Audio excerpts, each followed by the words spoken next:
que Jesús nos enseñó. Se trata de la última petición del Padre Nuestro: y líbranos del mal. Y por cierto, esta petición también está contenida con un matiz en la oración sacerdotal de Jesús, que es la oración de despedida que hace él después de la última cena, que está recogida por el Evangelio de San Juan, donde dice, Jesús le pide al Padre: no te pido que los retires del mundo, sino que los guardes del maligno, dice. Guárdalos del maligno. Es Juan 17:15. O sea que, en el fondo, ¿qué hay que decir? ¿Líbralos del mal o líbralos del maligno? ¿Cuál de las dos es? Bueno, pues fijaros, el propio Catecismo de la Iglesia Católica dice claramente que el significado, en este caso, en esta oración, el significado de la palabra mal es sinónimo de maligno, dice, o sea, del demonio. Dice el punto 2851. En esta petición, el mal no es una abstracción, sino que designa una persona, Satanás, el maligno, el ángel que se opone a Dios, el diablo, diabolos, es aquel que se atraviesa en el designio de Dios y su obra de salvación cumplida en Cristo. Es decir, que cada vez que rezamos el Padre Nuestro y concluimos diciendo, líbranos del mal, cada vez que lo hacemos, estamos pidiendo a Dios, líbranos del demonio. Que nos quede claro, La oración del Padre Nuestro concluye así, y líbranos del demonio. Luego, esta charla que voy a yo compartiros, pues voy a hablar del demonio, del cual nos solemos hablar muchas veces, vamos a ser claros. Hablemos del demonio, podríamos titularla también. Voy a empezar por subrayar cuáles suelen ser los 4 errores más extendidos, a mi parecer, sobre el demonio. Los 4 errores más extendidos. El primero es el de la negación de su existencia. Los demonios serían meramente personificaciones míticas del mal y del pecado que oprime a la humanidad, pero no es que existan esos seres, ¿no? Sin embargo, la fe católica afirma con claridad que existen los ángeles. En el mismo credo decimos, creador de lo visible y de lo invisible. ¿Y qué es lo invisible? Pues claramente lo invisible es los ángeles. Dios creó la creación que es visible y también la creación invisible que son los ángeles. Los demonios no son sino ángeles caídos que han utilizado mal la libertad con la que Dios les había creado. Por lo tanto, frente a este primer error, que es el de negar la existencia del demonio como un ser personal, yo citaría una frase emblemática atribuida a un poeta francés, Charles Baudelaire, que decía él, el mayor truco del diablo es hacernos creer que no existe. El mayor truco del diablo es hacernos creer que no existe. Porque ciertamente así tiene las manos libres para actuar, claro. Si resulta que nuestro enemigo se hace invisible, pues claro, entonces su capacidad de actuación pues no encuentra en nosotros defensa, actitud o una estrategia defensiva. El primer error es, pues, hacernos creer que no existe. El segundo error, contrario, por el lado contrario, es suponer que el demonio tiene un rango de divinidad, como si fuese un dios malo.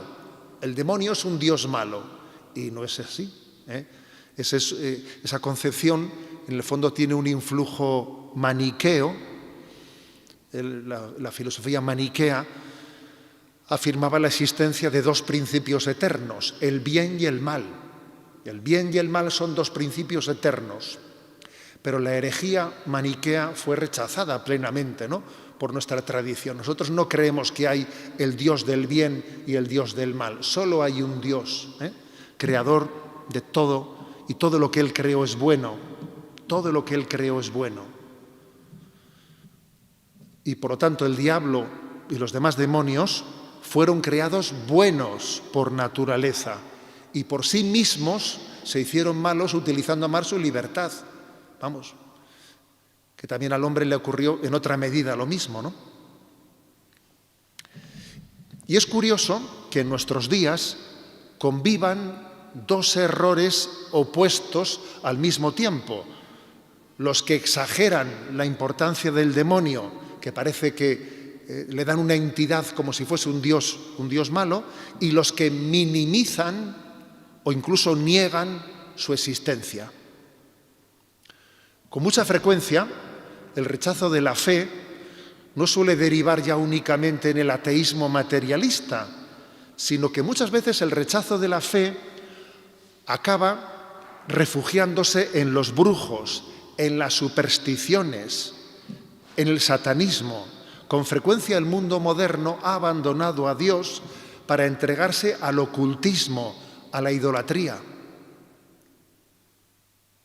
Luego, digamos que hay dos primeros errores, ¿eh? El error de no creer en la existencia del demonio, o en segundo lugar, darle una entidad de cual si fuese un Dios contrario, ¿no?, al único Dios verdadero, que es algo absurdo. Tercer error. El tercer error es pensar que lo que Jesús dijo sobre el demonio estaba condicionado por el tiempo en que vivió. Y eso no es aceptable, porque Jesús es el revelador del Padre y Él pensó, habló y actuó siempre con gran libertad respecto a los condicionamientos de su tiempo. Jesús no se dejó condicionar por su tiempo. Y pongo algunos ejemplos. Por ejemplo, los saduceos no creían en la existencia de los ángeles. Los fariseos sí. Los fariseos creían en la existencia de los ángeles y de los demonios. Y con el enfrentamiento que tenía Jesús con los fariseos, pues hubiese sido muy fácil que Jesús se hubiese aliado con los saduceos, diciendo que él no creía en la existencia de los ángeles, pero no es así. Lo cierto es que él conjugó en este punto con los fariseos en la existencia de los ángeles y del demonio, ¿no? O, por ejemplo, es muy importante el pasaje evangélico en el que se acusa a Jesús de expulsar a los demonios con el poder del demonio. Si Jesús no hubiera reconocido la existencia de los demonios, pues hubiese tenido muy fácil la respuesta, ¿no? Hubiese dicho, ¿cómo que yo expulso a los demonios con el poder del demonio? Los demonios no existen.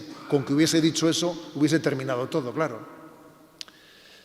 Pero lo cierto es que Jesús nos habla claramente de la existencia del maligno. Es más, la llegada del reino de Dios se muestra en que Jesús cura a los enfermos y expulsa a Satanás. Realiza, ¿no?, esos exorcismos en los que muestra su autoridad sobre el demonio. Por lo tanto, no es aceptable eso de que Jesús se dejó condicionar por la mentalidad de su tiempo. Y el cuarto error, también muy extendido, es el que se dice, bueno, es que, bien, de acuerdo, yo creo en la fe de la Iglesia, creo en la existencia de los ángeles y de los demonios, pero no conviene hablar de este tema hoy. En el mundo de hoy no se puede hablar de este tema, pues porque hacemos el ridículo. El mundo de hoy, pues, no está dispuesto a hablar de esos temas sobrenaturales o preternaturales, ¿no? La cultura contemporánea no es receptiva a ello. Y hay que decir que tampoco eso es de recibo, ¿eh? Ciertamente la predicación sobre el demonio tiene que ser prudente y sobria, no morbosa. Pero en la Biblia y en la tradición es evidente que Satanás y sus ángeles no son una pieza adicional o secundaria que pueda ser eliminada sin prejuicio de la comprensión de la revelación. La existencia de los demonios es un elemento clave del misterio del mal. Y de hecho, seguir a Jesucristo implica renunciar a Satanás. Los cristianos que se bautizan, se les pregunta por el credo y se les pregunta si renuncian a Satanás. Por lo tanto, es necesario hablar también del demonio en nuestro tiempo, porque si no, no viviríamos en verdad, ¿no? Un tratado de espiritualidad que eliminase el tema del combate contra Satanás y sus ángeles, pues si me permitís la comparación, pues sería como un manual militar que omitiera hablar de la aviación enemiga, que a veces dicen que es pues el arma más peligrosa. Luego tenemos que hablar en verdad, tal y como el Evangelio hace, sin dejarnos acomplejar por el tiempo en el que vivimos, ¿no? Entonces,